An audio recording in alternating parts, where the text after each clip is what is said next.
Hello, and thank you for joining us. With over 40 years combined expertise in organizing international events, B2B events are becoming a key player across Africa and the UK. Today, we will explore how exhibition and trade shows can serve as powerful levers to transform African heritage into wealth. I am welcoming Jamie Hill. And please, could you introduce yourself and what you're doing? Absolutely. Thank you for having me today, Agnes. My name is Jamie Hill. I am the CEO and co-founder of B2B Events and Trade Show Organisers Nigeria. We are a UK-based exhibition organiser, and we operate 6 exhibitions annually, 4 of which are in West Africa and 2 of which are here in the UK. Our African exhibitions are focused across import-driven markets, industries such as beauty and cosmetics, food and beverage, automotive spare parts, and pharmaceuticals.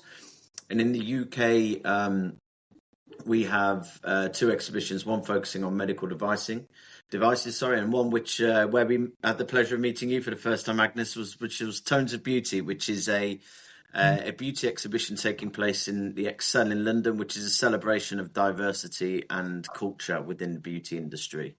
We run 6 exhibitions every year, but personally I've my journey in the African exhibition industry started in 2011 when I was working for it wasn't at the time but is now the world's largest exhibition organizer, and I ran a healthcare exhibition in South Africa. Okay. On the back of that, I launched my first exhibition in Nigeria in 2012, which is where my love affair with the country of Nigeria started. Fast forward a few years, I was running around eight exhibitions for a large exhibition organizer all across the African continent. So if you look at the compass points in the north, I was running events in Egypt. I had some events in Kenya, South Africa, but the main focus was Nigeria. But I left that company. I was living in Dubai at the time. I left there to move home to the UK to spend more time raising my family, my daughter. And that's when I set up B2B Events and quickly established ourselves as the one of the leaders in the West African exhibition industry. I didn't know none of that. This is really vision. This is risk-taking. This is everything. I mean, you really need, and this is adventure, So you really see it's adventure to adventure, but also vision. You had to understand that you had to see the blank spot and go for it, So when you look at the African continent and its economic growth and the market potential, what role do you think trade shows can play? If you look at the African continent as a continental wide place, it's enriched with various different cultures and languages and challenges. And, I think what's quite frustrating for me is, people from certain backgrounds around the world look at Africa and they think, it's a small continent and, they don't pay too much attention.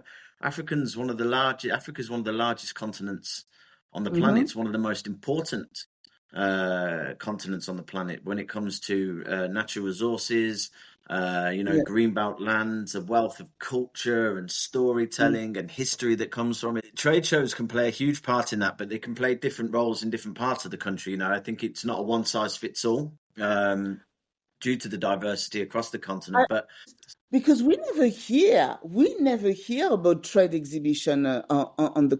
How do they get organized? What would be the difference between the trade exhibition in the UK and the one in Africa? What would be the cultural and local practice that would be the different one? So, for example, what difference have you experienced when you organize your trade show in the UK and when you organize them in Africa? there's completely different challenges that you do face. I mean, I think the most obvious one is the capacity to build these exhibitions. Mm-hmm. If you look at the UK and Germany and places like Dubai and the US and everywhere, around Asia as well, you have these mega venues that they're essentially the size of a city, that you can host these huge exhibitions that take you 2 weeks to build up and things. I mean, Nigeria is really where most of my expertise lies in the exhibition industry. There just isn't the capacity for the venue size. I mean, that's the obvious one. We're looking at the largest venue at the moment is the Landmark Centre, which I think is around 5,000 square meters of gross exhibition space. But if you were to look somewhere like the UK or America, we're talking maybe 1,000 times larger, and they sell out. And I think the also thing is the uptake and the perception and the understanding of the importance of exhibitions. I mean, I'm kind of going back to your first question here, but trade shows were after the Second World War, which were really used by countries like Germany in the messe structures to really build the economy and take the country forward. And I think that's what exhibitions do. They bring bring an industry together. They connect people across borders. They promote trade. They promote collaboration. And I think there needs to be a real shift in seeing the importance of exhibitions in Africa. I think, if I'm honest, you have places in North Africa, places like Egypt, and particularly down in South Africa. I think we're probably a little bit further ahead. But why do you think they are further ahead? Because I think trade shows are super important. We used to have way more trade shows in the UK, and they kind of died down, and then Brexit happened that killed absolutely everything. And I think that it's if you don't have trade shows, it kills entire industry, because it's really the point of the year where the entire of the industry globally, not just locally in your country, but globally, comes, meet up, brainstorm, do business, network, and then things are growing. And it's really like, for me, they're like pulses where like you have them and they pulse like that, and they make your industry grow and grow and grow and grow. So yeah, I mean, believe me, I'm a guy who spends half my life in exhibition halls, and I'm very passionate about organising them. I think a lot of it has to come down from a top-down approach from governments and things as well. I mean, when I used to work for such a large company, when we were looking to run an event, we used to go and meet convention bureaus, which are the department of a government that are there to attract events and bring events in, and they see the significant economic impact that not necessarily the connections and the trade that's done at the exhibition bring to a city or a country or region. It's what goes on around it, the people flying into the country, the uptake and the bars and restaurants and hotels and everything else around it. And I mean, I recently came back from Frankfurt for a huge pharmaceutical exhibition called CPHI, and Frankfurt's a mega city developed for exhibitions, but this exhibition took over in such a well developed. I think it's one of Europe's, if not Europe's, biggest airport now. To see the amount of people that were coming through, just had such significant wealth and economic benefits to that place. And I think I do feel Africa is slightly behind on that, or quite a way behind. I think you asked the question, why do I think the North Africa and South Africa are further developed? I just think they've got more well-established exhibitions. They have larger exhibition venues, and they do host. Yeah, it's just, if you look at the amount of exhibitions that are hosted in places like this and the scale and the size of them, they still dwarf places like Nigeria and Kenya. We've got new venues being built. You have the Sarit Exhibition Centre in Kenya, which is a fantastic place, but again, it's nowhere near the size of, perhaps look at the new exhibition centre in Egypt, or the Gallagher Estates or Santon Exhibition in Africa and South Africa. And it's also very topical as well. There is another exhibition venue which is very, very close to being signed off in Lagos at the moment, which will increase capacity from 5,000, I think, to 12,000 square meters. But it still doesn't have that same scale that you'll see in South Africa, in the north of the continent, and also across other parts of the world. So I think there certainly is a lot to be said with the top-down approach. But there's also one movement.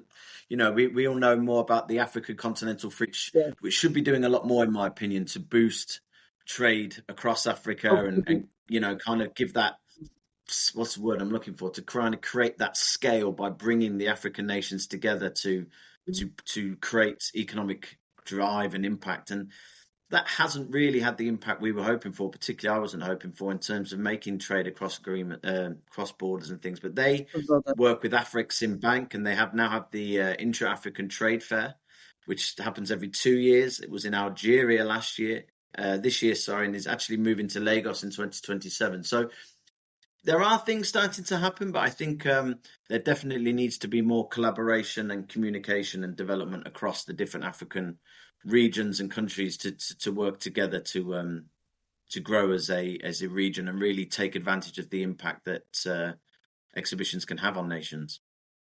So my last question on market and growth. Which sector represented in your shows do you see as having the strongest growth potential? I'm going to have to say all of them, of course, because I don't want to question it. But when we look into our exhibitions, we see where there is a requirement for an exhibition, or we get to know the government bodies controlling that. But I think if I was to kind of categorize and say which one probably is the most in terms of being able to export that industry outside of Africa, I would probably say our food and beauty events are particularly strong, but that's just due to the wealth of the natural resources and commodities that they have.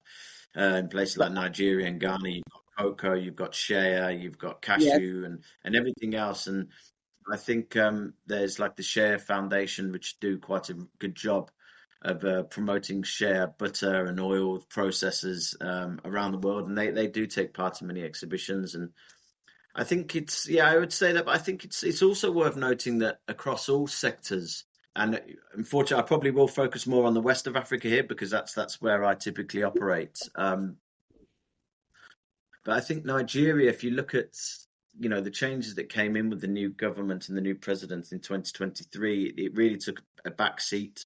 They removed the fuel subsidies and they pinned the naira to the dollar, and the inflation soared, and it was a really challenging time. But I think we're really starting to see the benefits of bold policy and fiscal changes.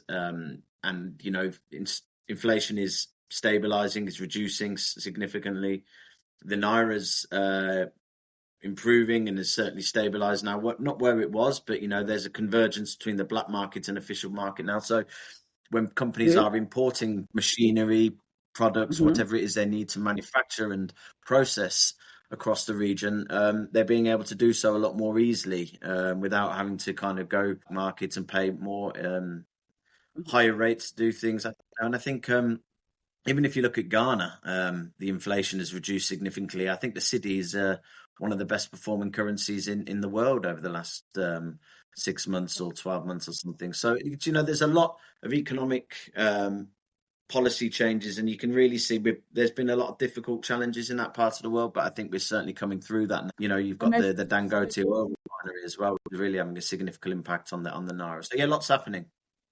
You said something very true, and across all my interview, from the French speakers to the English speakers, African, that we've had on that podcast so far, it's always mentioned that it comes from the top down. And this top that we're talking about is often the government, from the road, from having the right supply in electricity, having stabilize inflation. It really is down to the top down, because you're saying that you need bigger venue, and you could bring further and bigger and better, and this could benefit absolutely the entire city, the entire ecosystem of the cities where you are doing your trade show. When you are doing your trade exhibition, obviously you must be competing with other shows, or when people are coming to your trade exhibition, obviously there's a lot of brand, and they are competing with the different vendors. So I want to talk about competitive dynamics a little bit.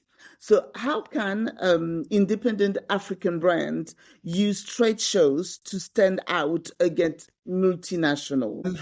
I think we try to do as much as we can to give African brands the spotlight, and I think unfortunately there is still a dominance across the world of non-African nations kind of having the larger stands. And, I do truly feel that African companies are underrepresented at international exhibitions. And that's something that is definitely improving. I see more and more African countries and exhibitors and companies represented in places like Dubai and Europe and things. And we're certainly seeing an uptick. Local brands come and exhibit with us in our Nigeria shows. And I think but we also have to be quite flexible. We create kind of discovery zones and SME zones that enable smaller independent brands to actually have a presence at the exhibition that's affordable and enable them to stand alongside powerful multinationals and compete. And I think what's really key for African brands at the moment is that there's a huge shift happening towards kind of natural and sustainable products. And I think the supply chains of a lot of these natural and kind of African companies is really a key strength and advantage that it can use if there's a powerful story behind their brand that they can, that's something that they have more soul and more, that can be demonstrated and communicated to the buyer and the market, as opposed to some of these more structured, less dynamic, larger multinationals. I think that, for me, when I speak to one of our exhibitors, a local Nigeria company, I see so much more passion from the founders, from the companies that are working there. And it's just trying to be able to amplify that story and that emotion that comes through that, because it really does set them apart from in some of the international brands at the moment. So I want to ask you, how could we promote better the Made in Africa label? Because as you say, people still have like sometimes a little bit of bias or what they think about the African brand and how they have been promoted. And this Made in Africa, how could we make it better? I think another thing I come back to is the African Continent Free Trade Agreement. It's made in Africa. It needs collaboration between different different nations to come together and support one another. There are still huge barriers to trade between African nations, which if those barriers were reduced somewhat, then there could be further collaboration and innovation. Tell me, what, in your opinion, what are the three biggest barriers for you? I would say, look, one of the biggest challenges I find with Africa, now this can relate to kind of Made in Africa brands and just commerce in general, is being able to connect, to get from one country to. I'm a firm believer in face-to-face. If not, I wouldn't run events. And in a world where AI is going to accelerate and take over, I think that the only real true place where you can be sure you're actually speaking to the person who say they are operating what that product is face-to-face, because you see all these videos and images and things now. So there needs to be less restrictions on and barriers to travel in Africa. One of our biggest problems is at our Nigeria shows, if we want someone to take a 45-minute flight from Accra to Nigeria, they're going to have to pay around $500 for that flight. Or if you were looking to somewhere a little bit further, like some of our guests come from Gambia, again, I think it's around a 2.5-hour flight on a low-cost airline, or it should be a budget airline if you like, but it costs $1,200. But if I wanted to travel from the UK to Dubai, or I wanted to fly in Emirates or to whatever it might be, it's half the price for a much better experience. And I think the aviation industry is certainly failing inter-African trade at the moment. There was agreement many years ago, and it just hasn't been in place. So that's one of them. And I think that one of the industry that we're going to see come back in Africa is going to be aviation. Burkina Faso. I hope so. Burkina Faso are coming back with their aviation. Ethiopian Airlines are coming back with their aviation. And I think that this is what we're going to see in the future, and that's really is going to help business, as you said. So give me two other problems that you think that would increase I the think protectionism is a big problem amongst African nations, unfortunately. Nigeria, and again, I'm sorry, Nigeria is a nation of 230 million people plus. It's growing every day. But certain products are banned from imports. Let's look at tomato paste and things like that, tomato ketchup. Why is that? To protect one large manufacturer of that in Nigeria. I think, these are big, powerful nations that should be having are having such a huge impact on the world. But sometimes I think the thought process isn't like that, and it's thinking more small scale. And protectionism is something that I think is certainly holding back certain African nations. So I would suggest that's one. But you said you agreed me quite. But you have some examples of that as well, do you? So I agree with you. I agree and disagree, but I agree with you. I'm French, yeah. So we are big in protection. We are big, like when champagne was starting to be made in California and Australia, the French people protected champagne. And you cannot call it champagne until it's made in France in that region. And I remember I had a meeting with with the Spanish embassy when the Spanish decided. So it was really a top decision, top down. They said, we're gonna put Prosecco in the map of the UK. Look at now. Everybody's drinking Prosecco. Nobody's drinking champagne. Yeah. And I remember because I was pitching with the PR company and they went like, we're going to kill the champagne. And that is something where protection is good, but then the French protected champagne so much without giving like, okay, we've got the champagne, we can offer something else. It kind of killed the champagne as well. Do you see what I mean? Like, yeah. So I'm in favor of protection, but nobody drinks champagne in London anymore. Champagne is extremely expensive. Nobody has time for that. So I think that in protection, it needs to also protect something when you also understand how the market is going to shift and how it's going to shift the market. And it needs to be a balance. I think that in Africa, there is too many protection in things that we don't need to, and there is not enough protection in things that we should really, really protect because we are the only one to do it, and you can't find it anywhere, and that is not protected.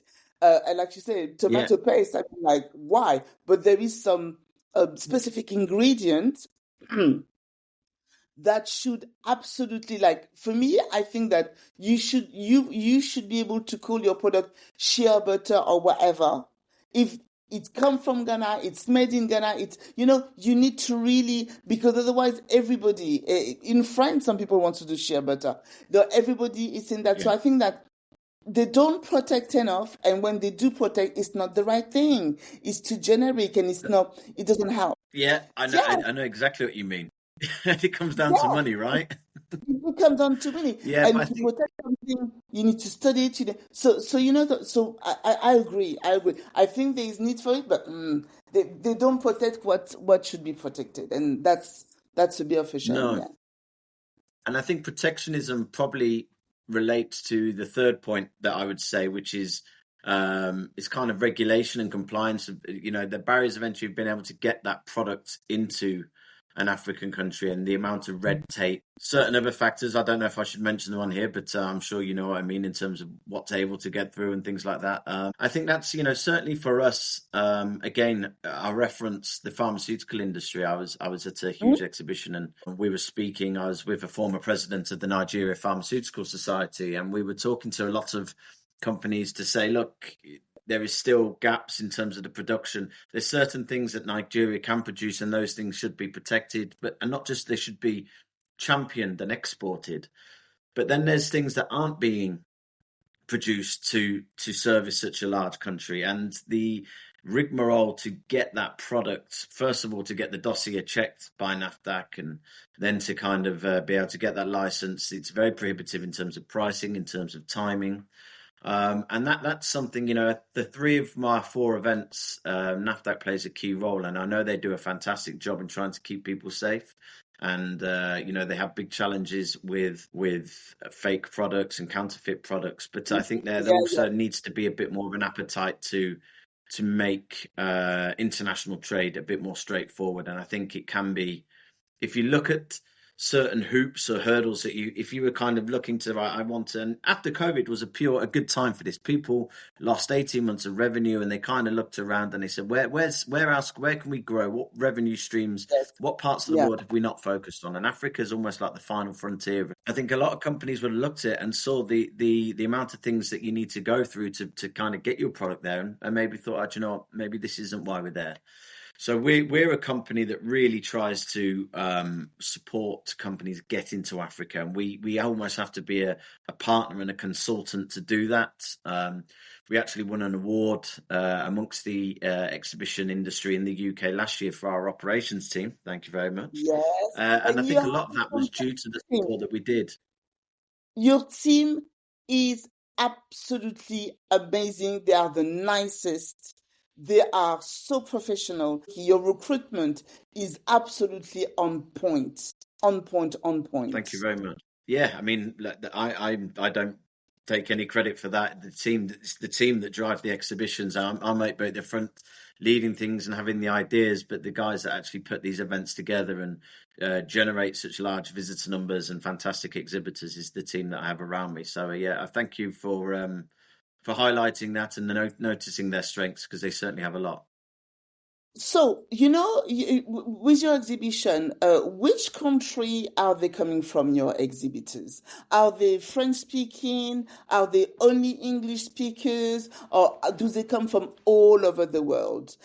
So wait, I've got two questions about that, but yeah, where do they come from? Yeah, so I'll focus on our African-based exhibitions first and foremost. Yes. Our exhibitors come from all over the world. I would suggest we probably have around 35% are local exhibitors, which is definitely growing from when we first started. And the rest are international exhibitors, and they might be individual companies are coming over. But, and again, an example of how it's a top-down approach, a lot of our space from exhibitors is taken up by governments. You have trade export departments of different governments. So you have the TDAP in Pakistan, for example. You have JETRO, which is Japan. KOTRA is Korea.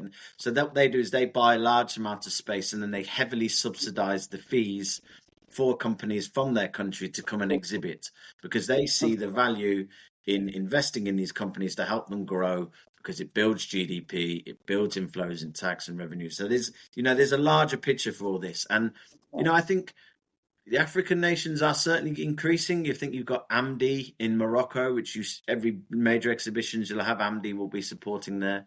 The DTI in South Africa, most of the exhibitions. And I think there's a lot of kudos to be given to GEPA in Ghana, which is the export promotion agency there. I think they are certainly leading the way in terms of sub-Saharan market for supporting their country's exporters grow. Okay. So yeah, our exhibitors come from all over, but our audience are predominantly West African. Now, we have on average, let's say 5,000 attendees to each of our events. All of our events are business-to-business platforms. So it's not for consumers coming in to try and taste food or sample makeup. Yes. We want the real traders and trade. So predominantly Nigerian, but we go back to one of the barriers that you mentioned, which is travel. If you want to come to a Nigerian exhibition and pay $900 to travel an hour and see 5,000 square meters of exhibition space, the alternative is you get on a flight to Dubai and you pay $500 for half the price, and you see the world's largest exhibition in that industry, for example. So we have to really work hard to pay for the big buyers, and we run a substantial hosted buyer campaign across all of our shows, because our events are Beauty West Africa, Pharma West Africa, West Africa Automotive Show, for example. It's not Pharma Nigeria thing. So we need to make sure there's a strong representation. And if you can't always have a strong representation in the quantity, you need to make sure you have the right quality. And by quality, I mean the serious buyers, the people that are importing into that market, are driving that market. So yeah, we run a lot of programs and schemes to make sure that we have a strong representation across, particularly the ECOWAS market. But as we've scaled as well, we're now looking towards sub-Saharan Africa in general and working with different agencies and things to increase our footfall of other African nations at our show. But I hope you're right about the flight prices coming down and things, because that for me, if you talk on a kind of a micro environment from an individual point of view or corporate point of view, I think expensive travel is certainly difficult. And then you've got the delays and things like that. Also, all those trends of Dirty December, going back to Nigeria. This is a new tourism that requires new means, and I think that people are taking notice, and this young generation actually wants to go home, which I'm 50. We didn't want it to go home. We couldn't go home. It was too complicated. It was even more expensive. To go to Congo, it was 5K. You just couldn't. So the price have gone down. And I think that naturally, because there's such a demand, it's something with airplane at the moment is going on. And I think that's going to be one of the next revolution. Hopefully, but there is so many things going on in that direction. So, and it's true. Even the roads, a lot of the brand that we've interviewed, that I love my brand, but I didn't realize that I had to help build road. I had to buy a freight of cars for deliveries. It always turned into a bigger thing than just having a brand, and it always turned into something that has to do with transportation, trying to take people from one place to another place, not being able to take a meeting. You're in Togo, you want to go to Accra. It's not so hard, but sometimes it's difficult because there's also, and that is one of the recurrent. It's not even language barrier. It's really this thing that being able to travel across country at a more affordable, and that is something that everybody is saying. And now, in terms of still kind of competition, do you have any competitors with the French-speaking country? Because I don't know anybody doing that in the French-speaking countries. Look, I mean, the short answer to that is no. I don't think so. No. Look, I think exhibition industry is quite different to a lot of industries where we have an exhibition, if you like, that serves that industry. So you're not necessarily competing. It depends which you look at it. We're not one of the larger companies, so I don't really see ourselves competing with other exhibition organisers unless they entered into our sector. Or we've had to compete with other events in certain industries in the past, but no, not particularly with the francophone in West Africa. But I think one thing to mention, which is important, I think Nigeria is establishing itself as the hub in West Africa. And I think when I first started there in 2012, we were the first, maybe the second international exhibition organizer to get into that market. And that was in the medical sector. There was another one in oil and gas. But if you look at it now, all of the world's largest multinational exhibition companies, the likes of Informa, DMG, Montgomery, Dubai World Trade Center, they're all now launching their own exhibitions in West Africa and Nigeria. And I think from where we were 10 years ago, where we were scraping together to find a few exhibitors to put an exhibition together, and there was only one venue. You can see the scale and the growth and the exposure that's happening there. But I do feel there needs to be more connection with these event organisers and the government to create a more enabling environment for these exhibitions to grow and the developments of the country to benefit from that as well. Okay, so that's interesting, because obviously not to have access at a better venue and road has an impact on your clients, on the people, on the visitor that comes to visit your show. Then that would, because you clearly said that now people understand trade exhibition and there is a bigger demand for that.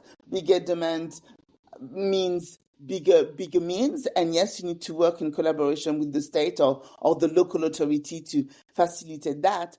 But in terms of your visitors, so what kind of shift have you observed in visitors and buyers' expectation, particularly when it comes to African brands? I think I go back to in terms of the visitor expectations. There's certainly globally there is a more there's more focus on the visitor experience as opposed to just having your standard exhibition, walk through the Yes. doors, here's your exhibitors, go and meet them, go and do business. I think there's a lot more that is riding on the kind of content delivery that runs alongside that. You know, exhibitions are now seen as a place and a hub for commerce, but also for education.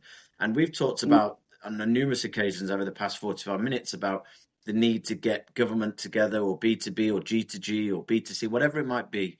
Yes. You need events to do this. So I think, I think that's important. And, in terms of, I think with technology being now what it is, it's very rare that you'd attend an exhibition without some form of digital offering with it, be that an event app that enables you to network before the show, enables you to plan out your trip, which conference sessions you want to go to on which stages, set some meetings with those exhibitors beforehand and dive a little deeper. So I think the digital offering is increasingly important, although I would say that the scale of that adoption in the UK is a lot higher than that in West Africa at Can the I moment, touch due on to that? connectivity and so on.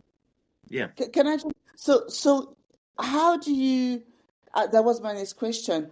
How do Mm. you implement or involve technology within your event? Because obviously, I used to work in trade exhibition when I was 22. I'm 50, long time ago. Everything was paper. Did not But know. now, oh yeah, yeah. I started my career in trade exhibition. I was doing fashion shows for one of the Oh, biggest European trade exhibition. So I love trade exhibition. I think they are fantastic place to do business.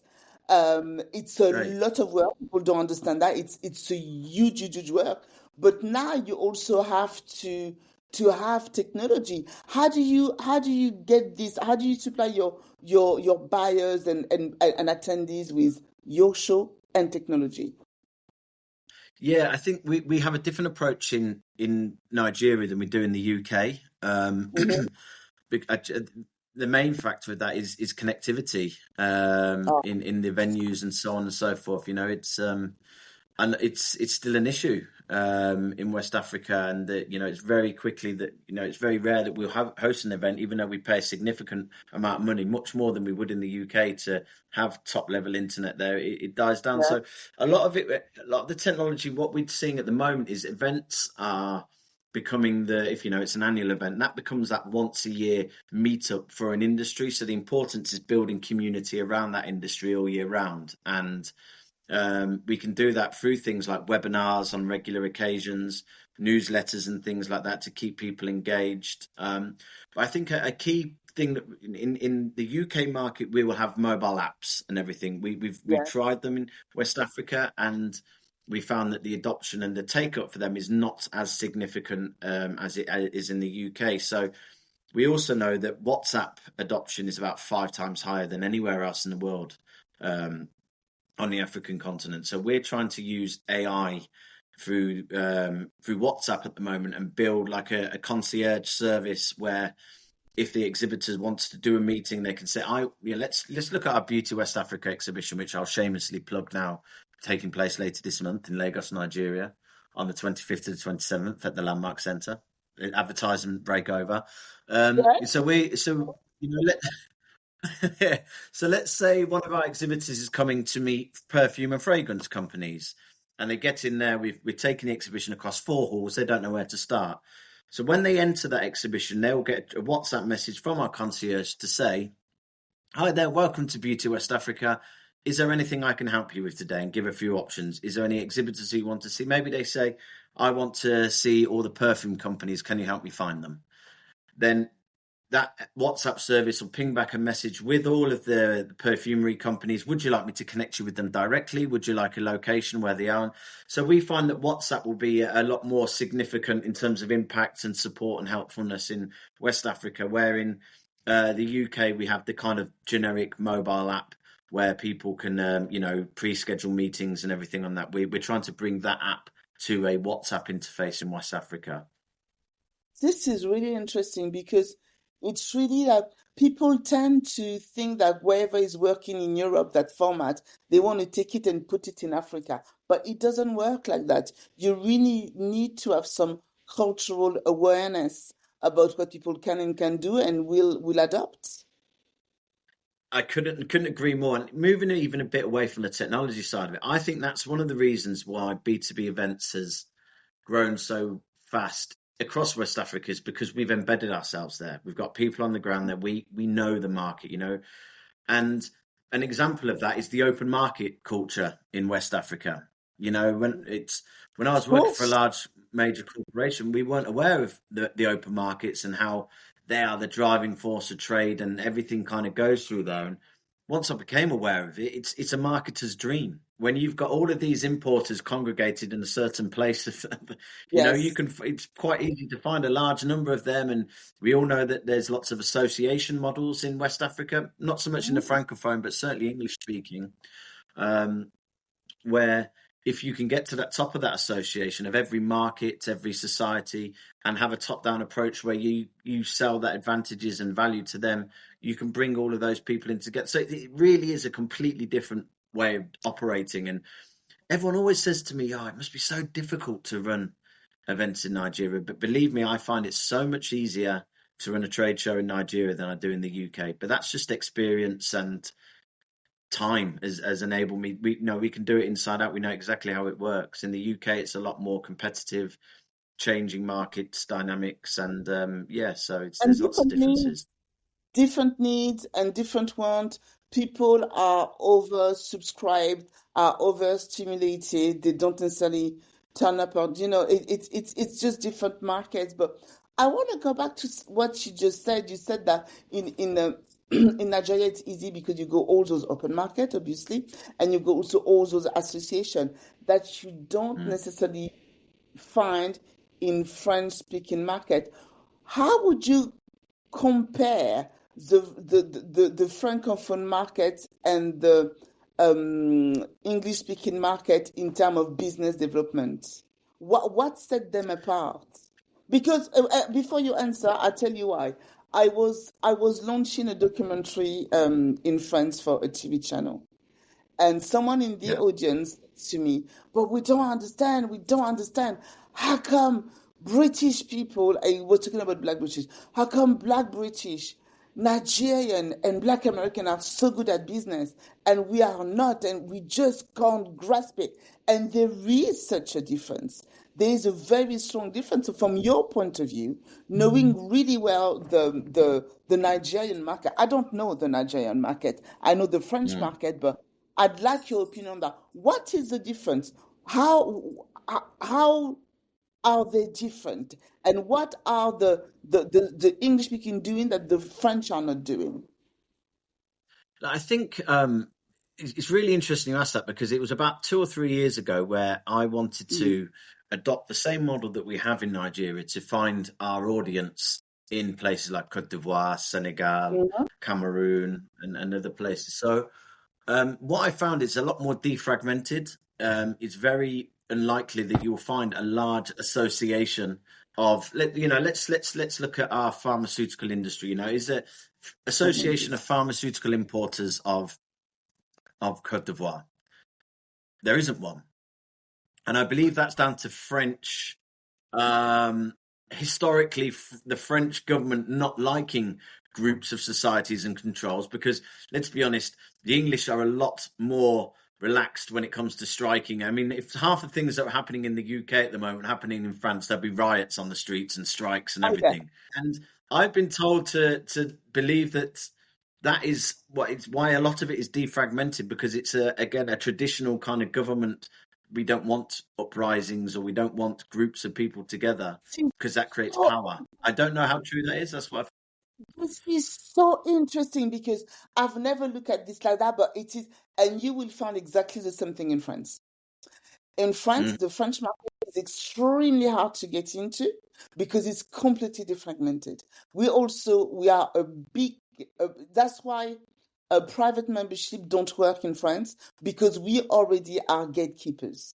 We gatekeep, we don't yeah. trust. The huge thing on trust and loyalty And it's true, it's completely defragmented. And it is, the mothership France is 100% defragmented. And then when you go there, it really feels like, but where do I go for this? And like everybody seems, oh, I don't know. But then when you go to the English speaking, it's much more, oh yeah, you can go here. They have this association. I think Senegal is more organized, and they understood that, and they are more organized, and they got more association. And when it comes to this, they also have a younger generation that have organized around beauty in France, and they are connecting back home.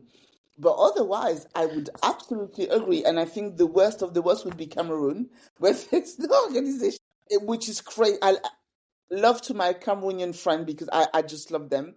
But it is the Far West. And then I would say, in Senegal, actually, they do have a trade exhibition. It's not really big, but they do have one. Ivory Coast, I'm not too sure, but you're right. It's fragmentation, and it's extremely hard to speak to someone. Yeah, I think you can't discount the importance of language.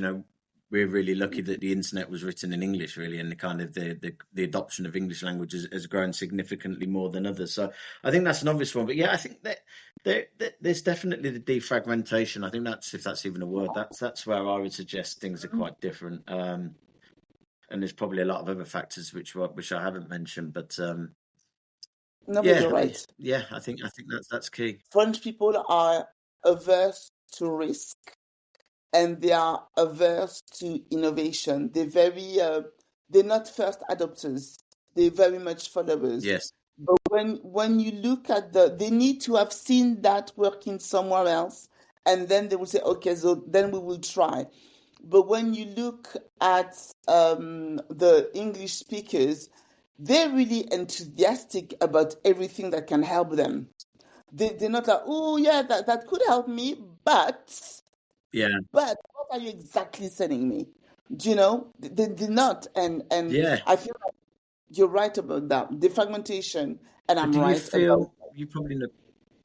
You probably, I'm going to flip the script here and ask you a question, Agnes, if you don't mind. But do you feel there's a shift happening in some of these francophone countries where perhaps they're not so much looking to France for whatever it might be anymore, and they maybe we are our own nations, we stand on our own 2 feet, and we want to move away from that. One country that is leading it with excellence is Benin. It's like all those countries are like a big families, yeah? So we have our Cameroonian, who are like really funny and very loud. We're going to have the Ivorian, who are also very funny, who embrace everybody. Then we're going to have our Senegalese people who are like just down to business. And then the latest of the family that nobody's seen coming, and it's very elegant, and it's very, not very loud, but very, very strong, very determined. It's Benin. Benin, who has been leading silently the forefront of many, many things, actually, getting back their own art piece into their own museum, where they've been told for 20 years, it's not safe. If we give you back your own art piece, they're going to be stolen. And when you look at the Louvre now, it's very funny. And then Burkina Faso, yeah, do you know what I mean? Like, and they have a museum that is better than the Louvre because it's brand new. So it's a museum with art, heritage, but technology, a lot of technology as well. And that makes it a very interesting place to be. And then there's Burkina Faso and there's Mali. Obviously, those countries have an heritage with activism that's been very strong. And all those countries are kind of shifting, and we see that Burkina Faso, is really, they just paid off their debt, and things are shifting, and mentalities are shifting, and the French are losing the control, and those countries are reinventing themselves and saying that this is what we need, and this is how we want to do it. And now we can also, and if you look at Ghana as well, I'm sorry, but people don't understand that a lot of event in Ghana and Nigeria, when it comes to the Black community, in my opinion, is better executed than in Europe. And people have still this perception of being cheap. No, some absolutely brilliant and fantastic. I went to Ivory Coast. They had some absolutely beautiful shop concept, beauty concept in beauty. Of course, the road wasn't great, but that is out of their control. Their concept, they're amazing.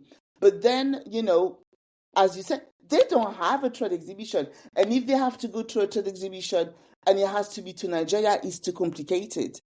And that leads us to my next kind of question, regulatory and logistical challenges. So I've kept the same format for all my questions, for all my interviews, because what I wanted to see the different of point of view with the same problem.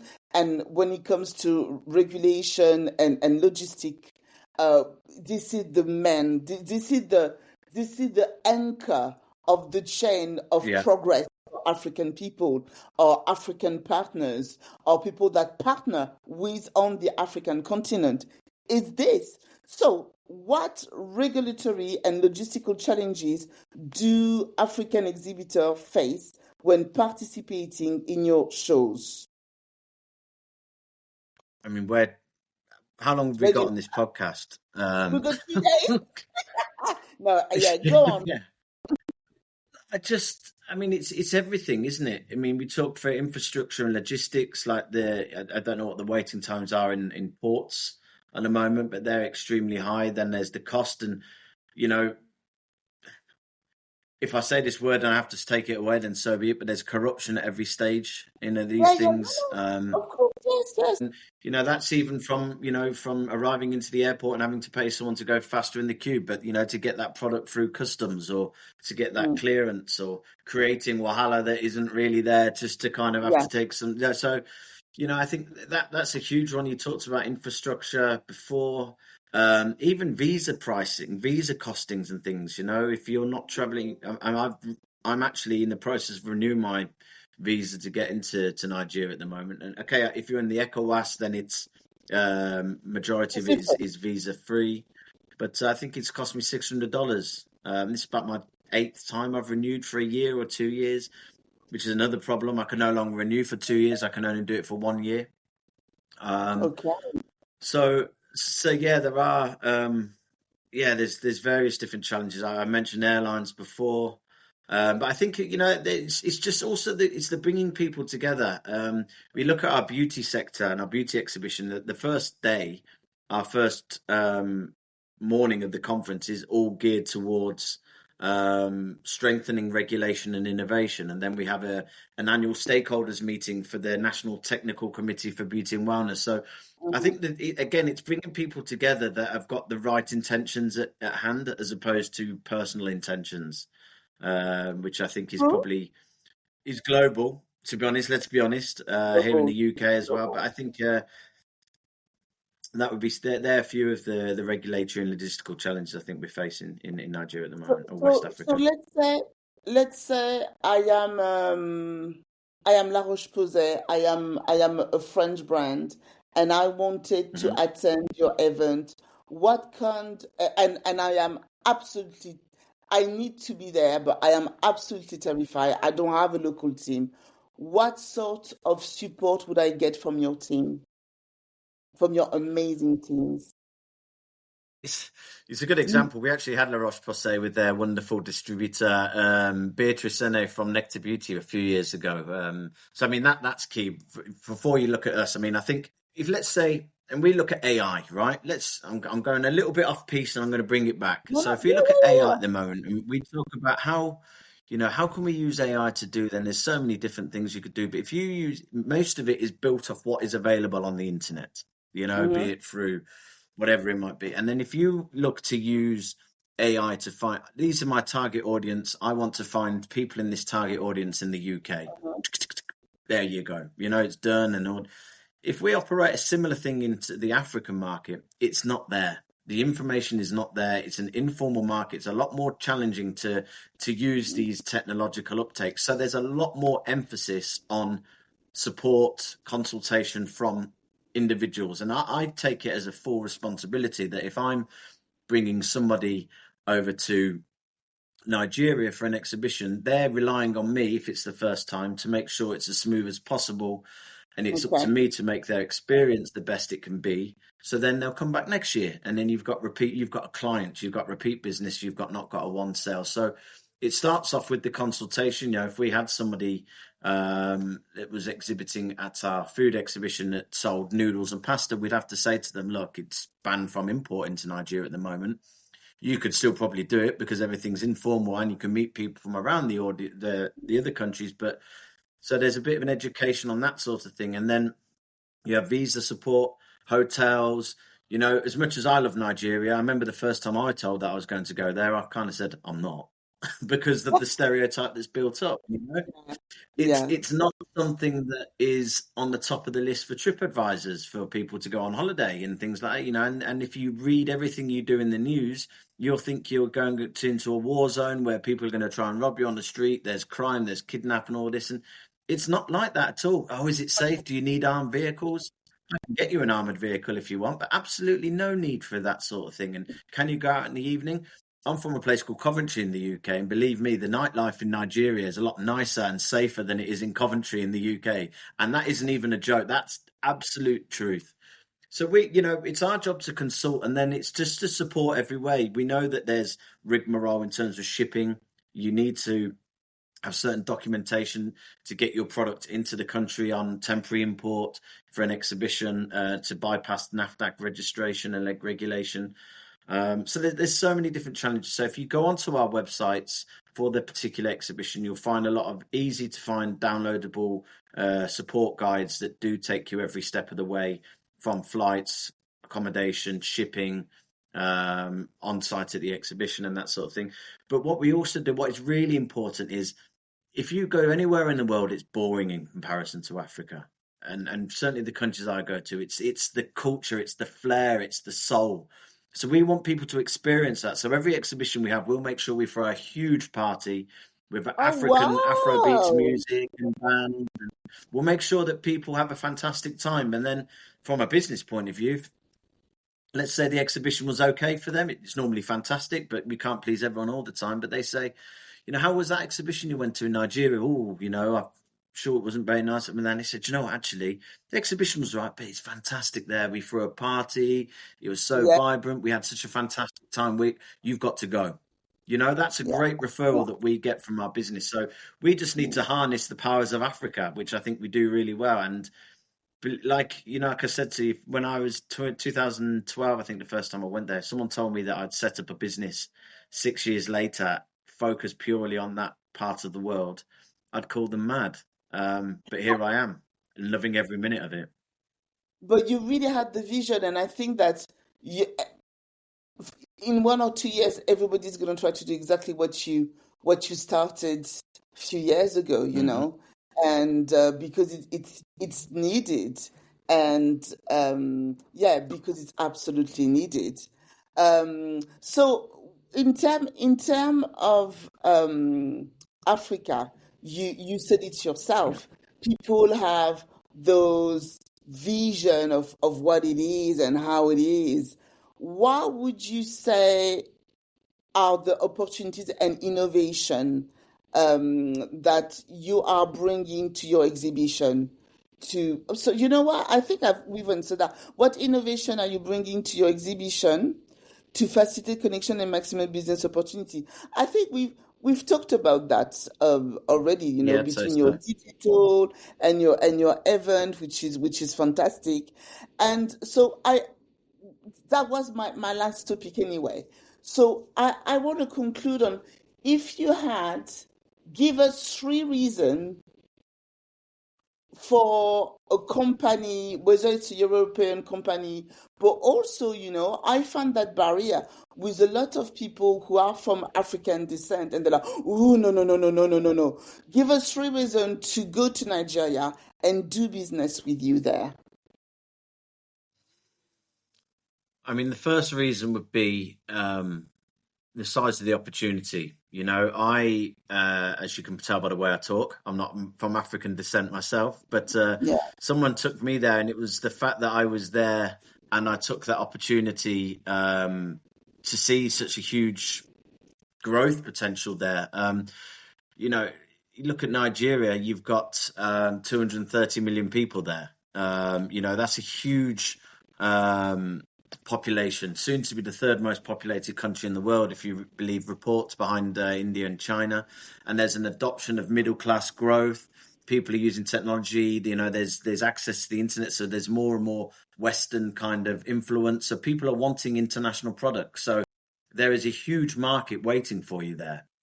I think in terms of the African market in general, if you're talking continent wise, I think it's got an economy of $3.5 trillion. 1.4 billion people. So how can you afford not to be there?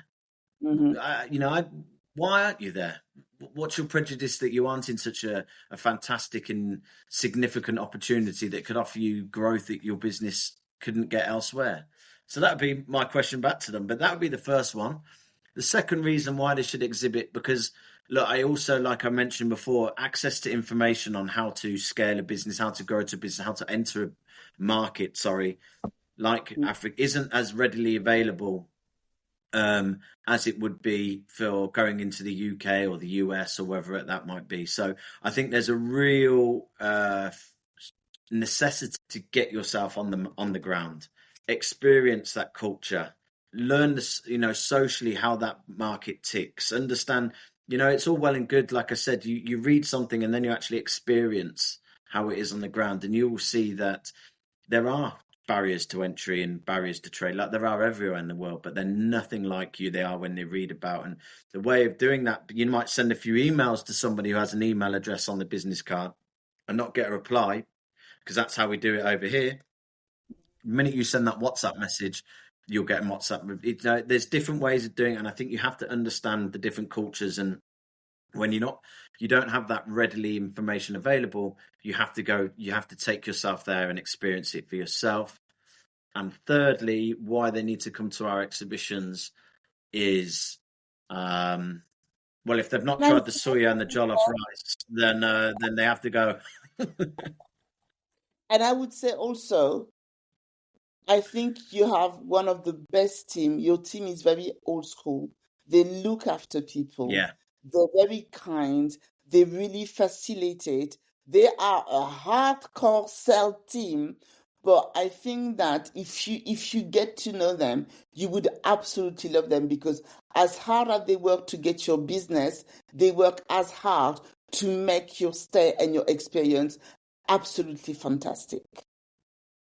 And that's the key. Nobody wants to work with somebody once and once only. We want to build a relationship and work every year. Yeah. And it's, and as I say, that we've got a responsibility more than others, particularly with our African events, where we need to ensure that people feel comfortable, feel relaxed, and give themselves every opportunity to make the most of it from a commercial point and a personal point. And I think that's why we try and ensure that we do build a lot around the exhibition and create that experience from the minute you arrive in Nigeria to the minute that you leave, that you'll have good fun, be that the cuisine, be that by the party, whatever it might be. And be it by the business. And, our exhibitions we are international standard in a market which is striving to reach that international standard. So we're driving that forward a little bit. So you can be rest assured that the exhibition that you go to will give you the opportunities that an international exhibition would as well, and the same level of organisation,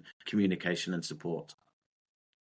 Jamie, thank you so much. I've learned so much from your experience and your business as well. And as much as I've never been to Africa, but in England is fantastic, and I can't wait to discover what you also do on the African continent. We can't wait to see you there. You can help us bring a few more people from Ivory Coast as well. So that'd be a conversation for another day.